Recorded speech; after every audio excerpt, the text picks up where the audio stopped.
open waters to mid-lake from Sheboygan, Wisconsin to Port Washington, Wisconsin until 10:30 p.m.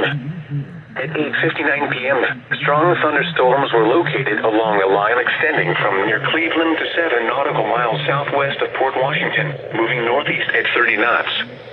Hazard, wind gusts 34 knots or greater. Source, radar. Impact, small craft could be damaged and briefly higher winds and suddenly higher waves.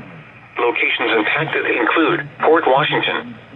A tornado watch remains in effect until 10 p.m. for southeastern and east central Wisconsin and the adjacent waters of Lake Michigan. Move to safe harbor immediately as gusty winds and high waves are expected.